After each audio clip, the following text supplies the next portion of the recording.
Abra sua Bíblia lá em Filipenses.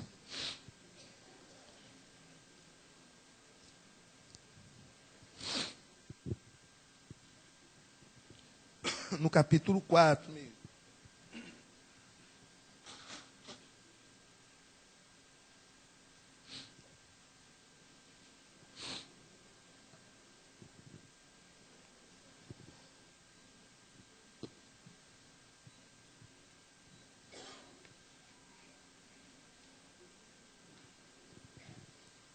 Versículo 10 ao versículo 13. Uma folhinha aí balançando. Alegrei-me sobremaneira no Senhor, porque agora, uma vez mais, renovastes a meu favor o vosso cuidado, o qual também já tinhais antes, mas vos faltava oportunidade. Digo isto não por causa da pobreza, porque aprendi a viver contente em toda e qualquer situação. Tanto sei estar humilhado, como também ser honrado.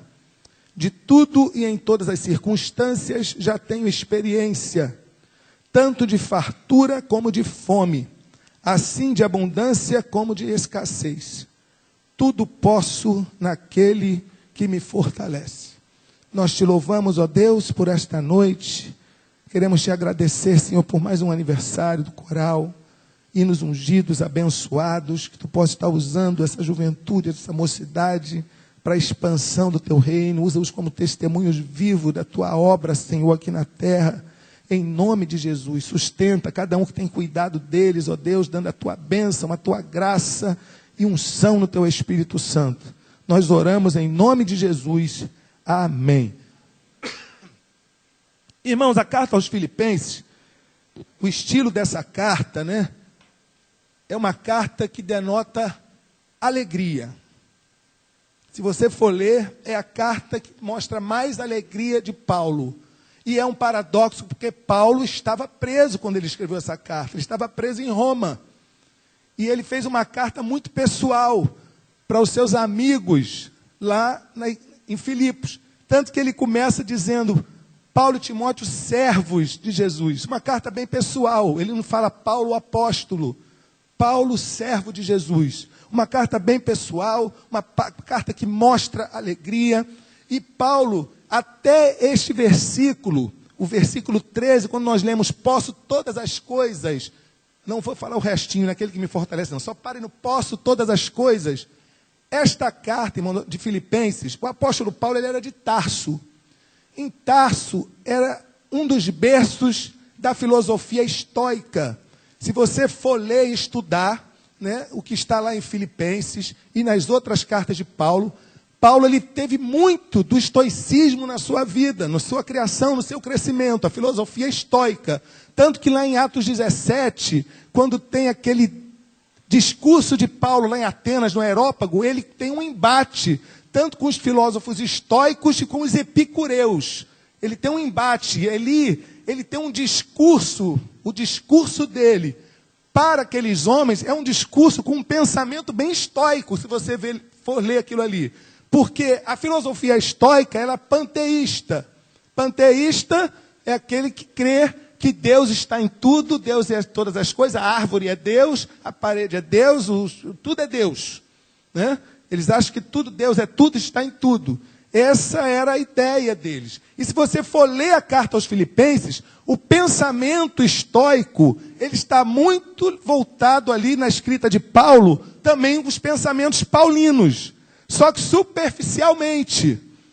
Ele vem mostrando, se você for ler nos versículos anteriores, alguns versículos que ele mostra a filosofia estoica no discurso e na escrita dele. Por exemplo, lá em Filipenses 2, quando ele fala nada façais por partidarismo ou vanglória. Porque os estoicos eles eram muito vangloriosos, eles gostavam de fazer e se vangloriar. E o apóstolo Paulo aqui, ele já mostra no discurso dele aquilo que ele aprendia, só que trazendo uma mensagem cristã, cristocêntrica, para que eles pudessem também entender, considerando cada um ou outro superior a si mesmo. Os estoicos não consideravam, eles consideravam superiores a todos, né? superiores a todos. Então nós podemos observar que estas expressões que Paulo usava, na carta aos Filipenses, até o versículo 13, vem os pensamentos estoicos. E por que tudo posso naquele que me fortalece? O que mais os filósofos estoicos falavam era: posso todas as coisas. Tudo posso. Era o que mais os estoicos falavam. Tudo posso, posso todas as coisas. Eles criam que dentro deles existia uma força interior, e esta força interior faria com que eles vencessem todas as adversidades, todas as intempéries, tudo que viesse, eles tinham poder dentro deles mesmos para que eles vencessem isso. Por exemplo, um dos temas que eles tinham, uma das frases que eles tinham era assim: um é o mundo que todas as coisas compõem. Uma só é a lei. Uma só é a razão e é comum a todos. Uma só é a verdade. O apóstolo Paulo, dentro da mesma linha de pensamento, diz o quê? Um só Espírito, uma só fé, um só batismo, um só Deus, que é Pai de todos, que é sobre todos e é para todos. Ele refuta de uma maneira linda, usando a palavra de Deus, tudo aquilo que ele aprendeu, porque Paulo era um homem inteligentíssimo, um erudito. Ele estudou na escola de filosofia estoica em Tarso, e ele sabia como lidar com aquelas pessoas. Então ele usava muito desse pensamento, muito desse pensamento. Quando ele chega em Filipenses 4,13, aquilo que era uma semelhança superficial, aquilo que era uma semelhança apenas aparente, explode ali tremendamente na diferença, irmão, que nós que conhecemos a Jesus temos. Tudo posso naquele que me fortalece. Ele joga tudo para Jesus. Ele joga tudo para Jesus. É Ele que nos fortalece. Ele entendeu, ele aprendeu. E nós temos que, muitas vezes, irmãos, olhar para a nossa vida. Deixar de pensar que nós somos autossuficientes. Porque essa autossuficiência, ele viu e ele aprendeu naqueles conceitos humanistas, humanos dos filósofos. E ele disse um pouquinho de uma autossuficiência aparente. Eu posso todas as coisas. Eu tudo posso. Mas é naquele que me fortalece. Eu e você podemos todas as coisas. E o contexto do texto que nós lemos fala de necessidade física e material. É isso que está dizendo aqui. Necessidades físicas e necessidades materiais. Você pode abranger esse texto para as outras coisas. Você pode até fazer isso. Você não pode querer usar isso para dizer que as pessoas, como estão usando esse texto hoje aí, que você é um super-herói. Que nada vai te deter, que você tem que determinar as coisas. Que você tem que dar ordem para Deus. Né? Que você tem que... É o eu. Eu estava até falando com a minha esposa hoje, no carro, que parece que Narciso ressuscitou, se converteu e está agora compondo músicas evangélicas. Parece. Porque são tantas músicas na primeira pessoa do singular. O eu, o nós está deixando de lado, a coletividade está ficando de lado, Deus está ficando de lado. É tudo centrado no eu, a maioria das vezes centrado no eu. E não é isso que Deus quer. Ele nos fortalece, Ele fortalece a mim, fortalece a você. Você veio aqui hoje porque você precisa ser fortalecido no Senhor. Você precisa receber uma porção de Deus para caminhar mais essa semana. Se você não puder vir nos cultos durante a semana, domingo que vem você está aqui. E se você tiver um coração aberto, o Espírito Santo do Senhor vai te visitar, vai te fortalecer, vai encher você e você vai caminhar mais uma vez. E assim é a nossa vida cristã, irmão, nos fortalecendo dia após dia. E como foi cantado aqui, Efésios 6, foi falado de Efésios 6, vamos abrir Bíblia hoje, tá? Vamos lá. Efésios 6, 10.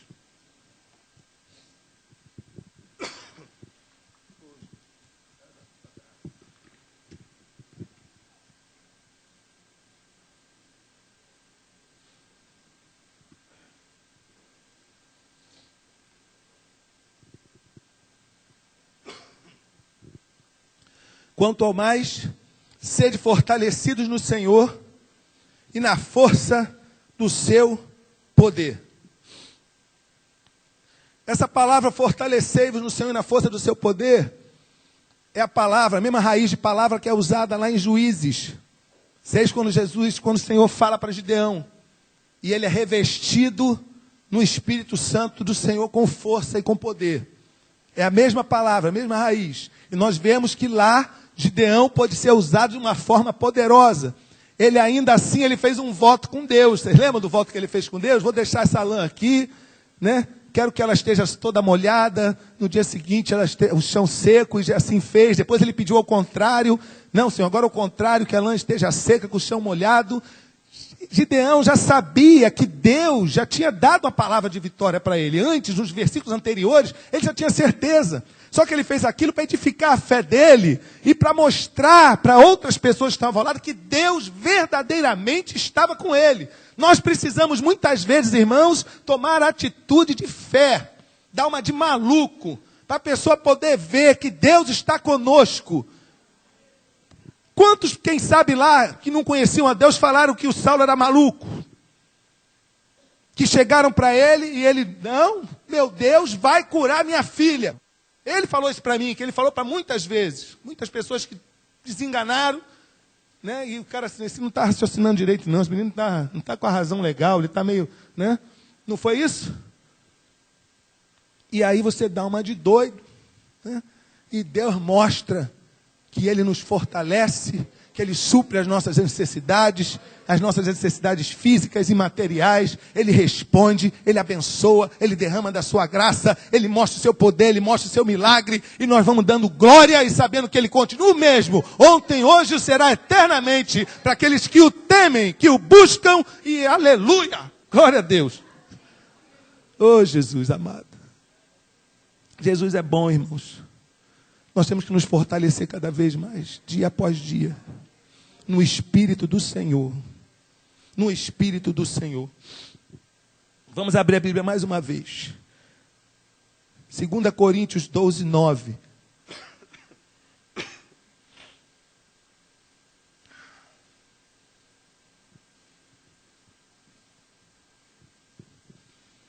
Glória a Deus. 2 Coríntios 12, 9.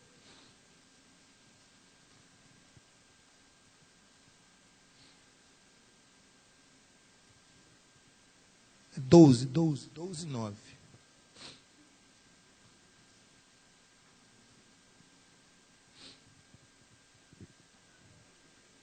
O que eu vi?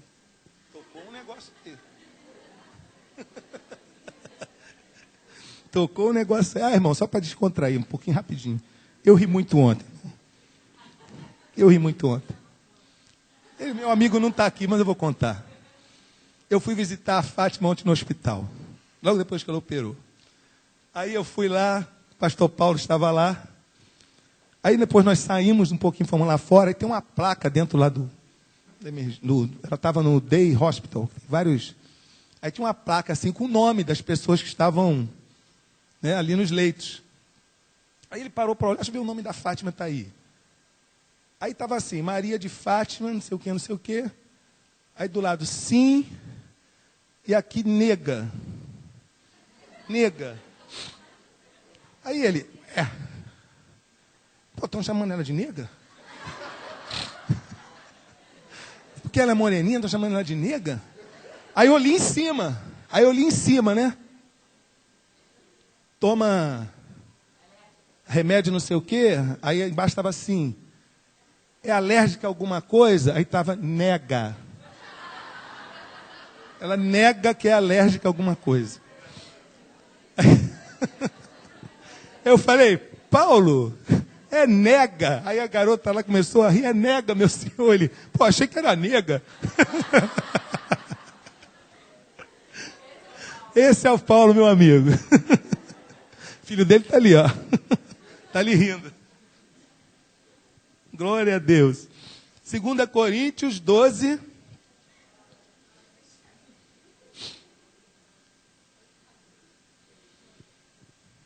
Então ele me disse, a minha graça te basta, porque o poder se aperfeiçoa na fraqueza.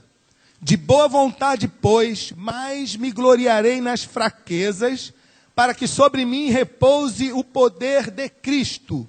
Pelo que sinto prazer nas fraquezas, nas injúrias, nas necessidades, nas perseguições, nas angústias, por amor de Cristo. Porque quando sou fraco, então é que sou forte. O apóstolo Paulo, ele aprendia muita coisa, irmão, com o que ele lia, com o que ele via. Você vê que ele, lá em Gálatas 2:20, ele diz o quê? Vivo, não mais eu. Mas a vida que agora vivo na carne, né? Vivo na fé no Filho de Deus que me amou, se entregou por mim. Vivo não mais eu, mas Cristo vive em mim.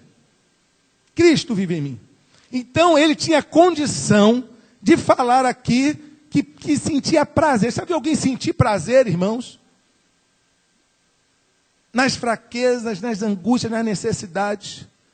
Porque esse mesmo apóstolo que escreveu, que sentia prazer, ele escreveu em Romanos 8:28, que todas as coisas contribuem para o bem daqueles que amam a Deus, que andam segundo o seu propósito. Todas as coisas, ele sabia que todas as coisas, isso aqui estava incluído. Necessidade, angústia, perseguição, injúria. E ele sabia que disso ele tirava força, que isso trazia crescimento para ele. Quantos de nós temos desistido da caminhada, porque começamos a passar por essas adversidades? Quantos, quem sabe, estão aqui hoje, estão assim pelo fio, estão numa linha muito tênue de sair fora, porque a pressão está grande, a perseguição está grande. Mas você vai vencer em nome de Jesus. Você vai vencer em nome de Jesus. João 15, na videira, não precisa abrir não, fala assim, sem mim, nada podeis fazer. Se nós estivermos com Jesus, nós vamos conseguir fazer. Se nós estivermos com Jesus, nós vamos conseguir vencer. Se nós estivermos com Jesus, nós vamos conseguir ultrapassar. Se nós estivermos com Jesus, nós vamos conseguir crescer. Se nós estivermos com Jesus, nós vamos alcançar coisas que o olho não viu, nada que você tenha ainda percebido, que Deus tem preparado para você, Ele vai derramar na tua presença. Mas nós temos que andar de acordo com essa palavra. O crente tem que buscar Deus na Bíblia. Tem que ler Bíblia, irmão. O período difícil que quase ninguém lê Bíblia. O período difícil que as pessoas são levadas por ventos de doutrina. O período complicado que tudo que se bota, enfia um goela abaixo, as pessoas aceitam. Eu quero recomendar um livro para você, de John Stott, Crer Também é Pensar. Um livro fino, abençoado, bom. Crer também é pensar. Você pensa, irmão. Nós somos racionais. Existe aí uma liderança que pensa que ninguém pensa. Que quer enfiar na goela abaixo, tudo podre para você.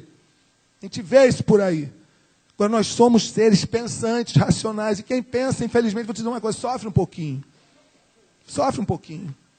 Porque você analisa as coisas, você vê.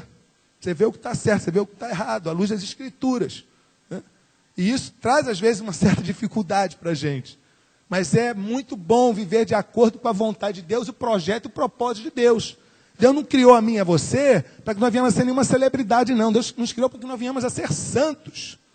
Foi isso que Deus fez. Para que eu e você viéssemos a ser santos. O projeto de Deus é esse, para a minha vida e para a sua vida. Amém? Glória a Deus. Então nós podemos ver aqui no texto, quando ele fala das fraquezas, você sente incapaz em alguma coisa na sua vida? Você sente uma fraqueza, algo que você não consegue vencer? Algum problema, alguma tentação, algum vício, alguma coisa que você não consegue superar, você não consegue passar por cima? Há uma saída, irmão. Essas fraquezas, muitas das vezes, elas têm servido. E elas têm que servir como uma porta de entrada para Jesus entrar e reinar na sua vida. Uma porta de entrada para Jesus entrar e reinar na sua vida. Você não pode querer esconder numa caixinha achando que você vai resolver sozinho. Quantas pessoas estão aí envolvidas em tantas coisas ruins e não conseguem liberar no altar de Deus para que você seja um vencedor. Nós estávamos semana passada com um pastor lá da Igreja Batista, lá em Alphaville. Pastor Sidney, uma benção. Ele dizendo, olha, irmão, como nós temos que ainda buscar coisas de Deus para que nós possamos crescer e aprender. Ele disse que na igreja, ele estava um dia na igreja, e duas mulheres sentadas lá no final, no culto, e no final essas duas mulheres o procuraram. E falei, pastor, nós queremos conversar, que nós precisamos de ajuda. Nós somos homossexuais, nós vivemos juntas, uma tinha 2 filhos de um casamento, mas hoje nós vivemos juntas, nós sabemos que estamos erradas, nós queremos consertar a nossa vida, nós cremos em Jesus como Salvador, mas nós precisamos de ajuda, nós queremos vencer isso na nossa vida. Olha, na hora ele tomou um choque, porque muita gente não está preparada para isso, muita igreja não está preparada para isso, muita gente vai escorraçar a pessoa da igreja. E ele disse que, olha, vou conversar com vocês, vou tratar com vocês. E ele foi aos pouquinhos discipulando aquelas mulheres. Foi discipulando, foi conversando. Depois elas já falaram para ele que já não estavam mais morando juntas. Já não estavam mais morando juntas. E continuou ali aquele discipulado com aquelas mulheres. Uma saiu totalmente do homossexualismo. Ele falou que tem já um tempinho. Se envolveu, conheceu um irmão, um homem. Se envolveu, namoraram, casaram, restaurou a sua casa, restaurou a sua família. É uma mulher hoje casada, uma mulher. A outra está indo lá, direto falando, pastor, eu vou vencer. É uma luta diária. Eu já estou indo para 9 meses que eu não tenho nada de nenhum envolvimento com outra mulher. E eu vou vencer isso em nome de Jesus. Decisão, irmão. Decisão, querer mudar. Saber que Cristo pode fazer isso através de você. É quando o apóstolo Paulo diz, posso todas as coisas naquele que me fortalece. Necessidade física, necessidade material. Aí você pode, Jesus vai fazer você vencer, porque Ele não nos deu nenhuma tentação além da que nós possamos suportar. Antes com a tentação, Ele dá o meio de escape, de saída. Ele faz com que você olhe o horizonte, você abra uma porta e que você saia como vencedor. Agora nós precisamos ser perseverantes. E não se engane, existem muitas pessoas hoje, irmãos, dentro das igrejas, lutando contra os seus medos, contra os seus vícios, as suas lutas, as suas intempéries, os seus desejos, vamos dizer assim, carnais. E a pessoa não consegue se libertar, precisa de ajuda, precisa de Jesus, precisa de palavra saudável, para que ele tenha a mente curada. Para que tenha a mente curada. Nós às vezes nos fechamos num mundinho dentro da igreja e achamos que tudo é tão bonitinho, que Jesus está ali sempre nos abençoando. E nós nos esquecemos de olhar ao nosso redor. Nós nos esquecemos de ver como é que as coisas estão por aí, como é que estão acontecendo, quantas pessoas, quem sabe, pode sentar do seu lado, está destroçada. Vida emocional destroçada, vida sentimental, vida espiritual arrebentada, deficiente na sua alma. E eu e você temos que ser o quê? O suporte para essas pessoas. Nós temos que ajudar essas pessoas. Nós temos que ter uma palavra de bênção para essas pessoas. Uma palavra que nasça do fundo do seu coração. Uma palavra que o Espírito Santo de Deus bote no seu coração. Não é o que está acontecendo hoje no meio evangélico, que é tudo, fale para o seu irmão, coisa mais nauseante isso, pelo amor de Deus. Me causa náusea. Fale para o seu irmão, fale para o seu irmão, o culto inteiro não tem conteúdo, aí fica mandando falar para o irmão. Me perdoe, irmão, se você é de um lugar que faz assim, mas isso é nauseante, eu nunca vi isso no evangelho. Isso é um modismo que apareceu. É um modismo que apareceu. Isso vai, em nome de Jesus, vai acabar. Como o dente de ouro acabou, gordura acabou. Lembra que emagrecia? Se fizesse assim, emagrecia. O dente de ouro acabou. É vento de doutrina que vem e vai. Você tem que ter uma palavra no seu coração. Porque quem está ligado com Deus, quem ora, quem lê a Bíblia, você vai notar, o Espírito Santo de Deus vai te mostrar o semblante de quem está precisando de uma palavra. Ele vai te mostrar que está precisando receber uma palavra rema, uma palavra profética para a vida dele, e ele tem uma mudança, um sacode espiritual. Ele vai te usar assim, irmão. Quantas experiências já não tive assim? Muitas, dezenas, já perdi a conta. E para ele é toda glória, toda honra, todo louvor. Você tem que ser usado. Sai da zona de conforto. Sai do comodismo espiritual. E seja um profeta, um atalaia na mão de Deus. Para que o anátema saia do nosso meio, em nome de Jesus. Em nome de Jesus. Então você vai vencer essas fraquezas. E ele fala de injúria. Será que você um dia já foi maltratado por alguém? Já foi? Já foi injuriado por alguém? Todos nós praticamente já fomos. E é aí que nós temos que tomar muito cuidado. Porque essa área o diabo quer usar para semear muitas vezes ódio e vingança no nosso coração. Para que nós venhamos a tratar as pessoas da mesma forma que elas nos trataram. Há muitos anos atrás eu já passei por isso. Eu permiti que Satanás semeasse isso no meu coração. Para querer me vingar. Depois o Senhor sarou, me curou. E hoje eu sei que todo mundo que pode se levantar contra mim, não é contra mim, está entrando em rota de colisão com Deus. Entrar em rota de colisão com Deus é muito sério, irmão. É muito sério. É muito sério. O temor está sumindo e as pessoas estão entrando em rota de colisão com Deus. Vai chegar na hora que é bater de frente, um gol 1000, uma carreta carregada de concreto. Não sobra nada. Então se coloque na posição. Se coloque na posição. Está te injuriando? Está falando mal de você? Está falando, está levantando calúnia? Né? Entrega nas mãos de Deus. Em nome de Jesus. Use todas essas injúrias, use todas essas calúnias como uma oportunidade para você crescer espiritualmente. Que é isso que Deus quer. Use isso como uma oportunidade para você crescer. E você vai crescer em nome de Jesus. Você vai crescer. Ele fala das necessidades. Você já pensou? Nada melhor, irmãos, para tornar a gente mais dependente de Deus do que privação. Nada melhor do que privação, do que necessidade. Se eu pedir para alguém levantar aqui a mão, um montão de gente vai levantar. Qual o momento que você se tornou mais dependente, que você buscou mais a Deus, que você se derramou mais na presença de Deus, que você orou mais, que você chorou mais? Foi um momento de privação, um momento de necessidade. A luz tendo cortada, né? Os carnês chegando, você não conseguindo pagar, o cartão, uma bola de neve, uma intempérie na vida, de repente. Às vezes por um desemprego, às vezes não, colhe por causa de má administração mesmo, né? Mas por desemprego, por luta, por privação. E é o momento que você começa a conhecer Deus. Quem nunca teve privação não entende muito bem esse princípio.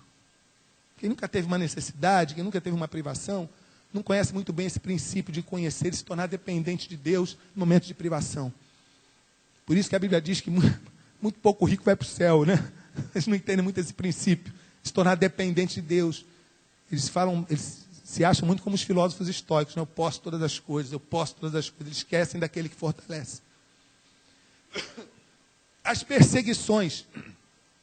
Nas perseguições, irmãos, é o momento que nós vemos mais as pessoas desistirem.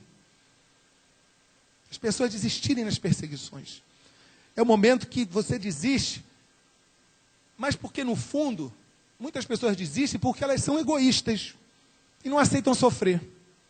Não aceitam pagar um preço, quando às vezes é necessário pagar. Você está sendo perseguido hoje, foi perseguido, está pensando em desistir, né? Aproveite isso para crescer. Aproveite isso para se aproximar mais de Deus. Aproveite isso para ser um abençoador de quem te persegue. Aproveite isso, porque você pode todas as coisas naquele que te fortalece. Aproveite esse momento de perseguição para você crescer. Seja um verdadeiro imitador daqueles que estavam lá em Hebreus, a carta aos Hebreus. Olha, abre lá, vamos ler aos Hebreus. Capítulo 10.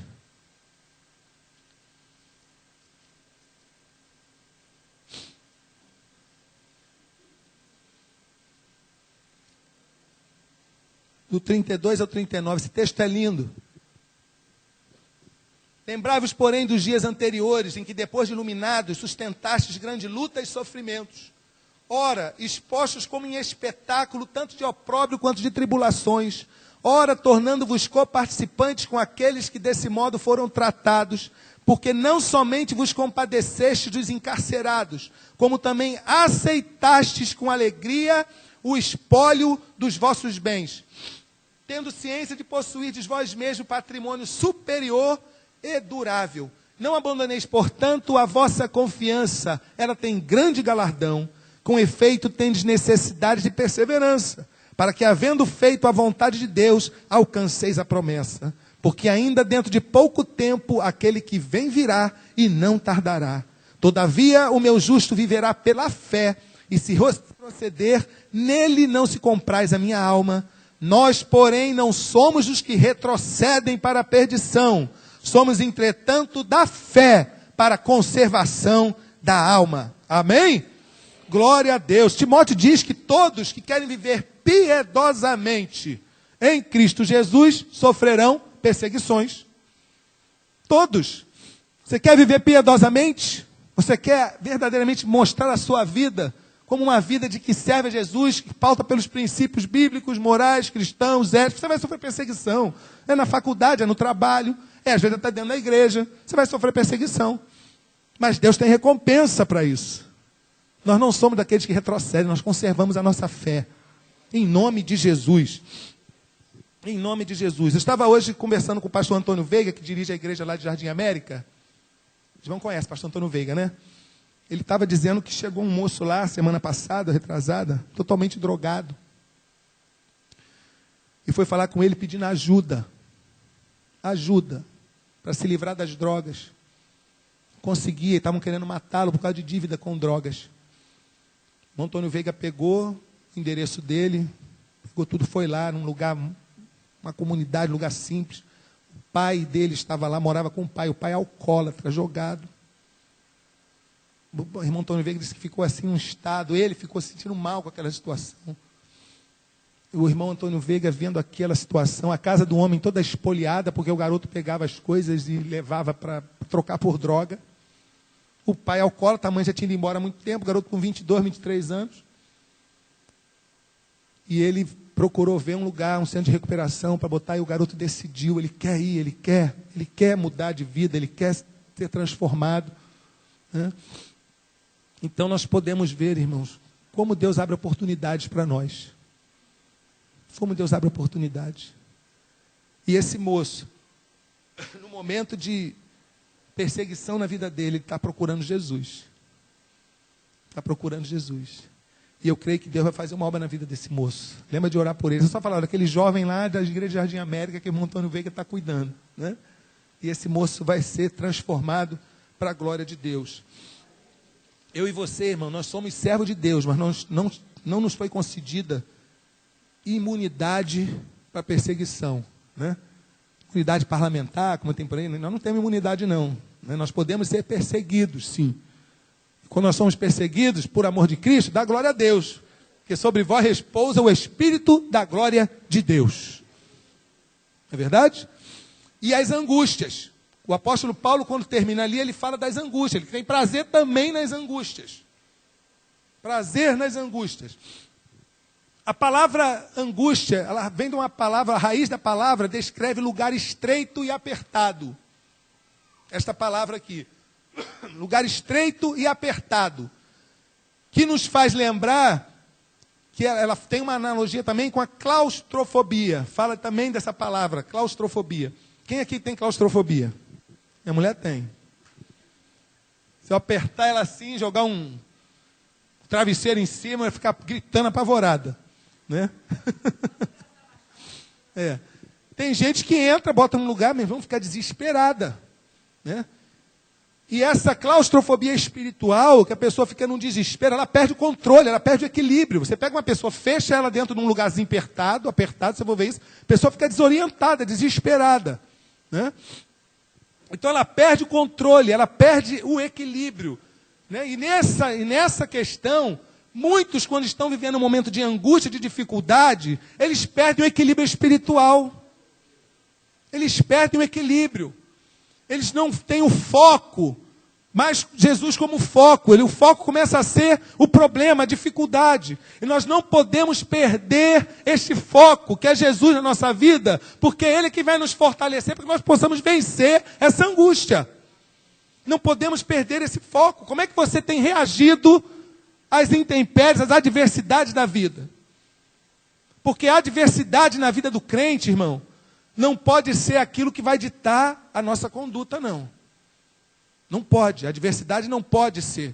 Vê a adversidade, você começa a agir diferente. Não pode. Você tem que estar preparado para manter o seu equilíbrio e vencer essa adversidade em nome de Jesus. Aí muitos abandonam os princípios de Deus, agem como se nem conhecesse Deus, né? Aceite, eu e você temos que aceitar o fato que muitas vezes nós somos incapazes de resolver as coisas por nós mesmos. Tem coisa que a gente pode resolver. Muitas vezes, irmãos, é coisa espiritual, é algo espiritual, a gente não pode resolver. Nós temos que crer que Deus vai sair com esse problema, conosco junto com desse problema.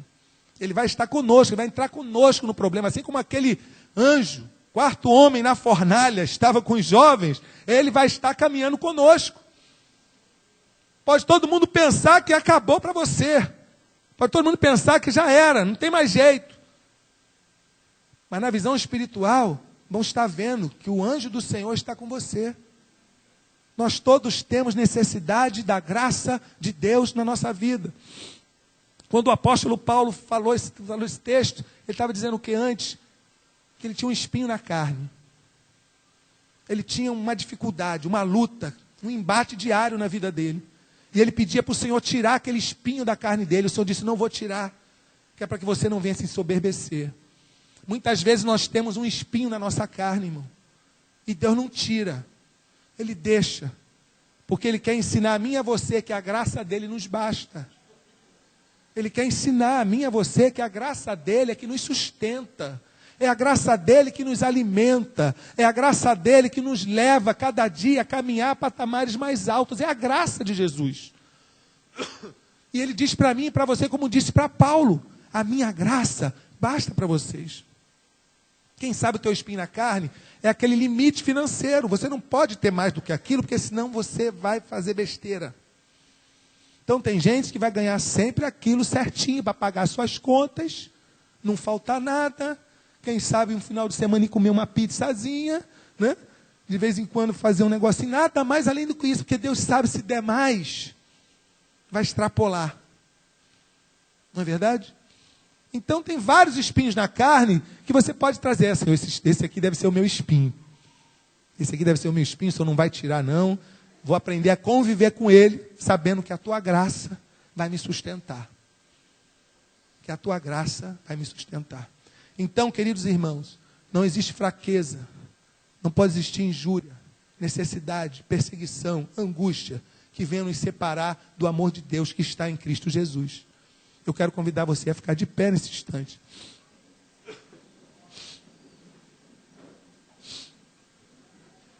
Glória a Deus.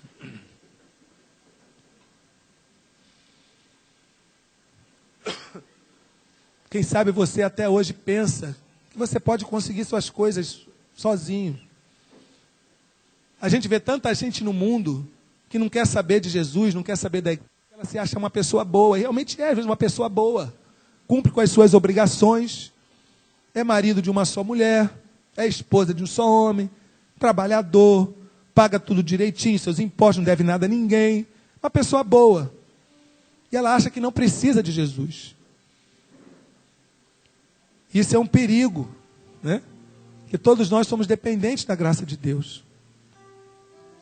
Quem sabe você tem caminhado até hoje aqui, achando que vai conseguir com as tuas forças, né, ser vitorioso. Com as tuas forças você vai conseguir ter paz no teu coração. Com as tuas forças você vai conseguir preencher esse vazio que você tem na alma. Com as tuas forças, com o remedinho que o médico passa, você vai conseguir ter um sono de horas, mas não vai ser um sono que vai restaurar verdadeiramente a tua saúde física, o teu emocional. Quem sabe você tem achado isso até agora.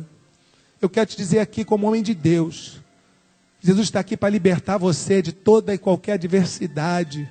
Se você crer, se você derramar no altar do Senhor, se você verdadeiramente se derramar na presença dEle e falar assim, Senhor, é o Senhor quem vai me fortalecer. E eu vou poder fazer essas coisas, eu vou poder vencer. Eu vou poder caminhar, eu vou poder vencer.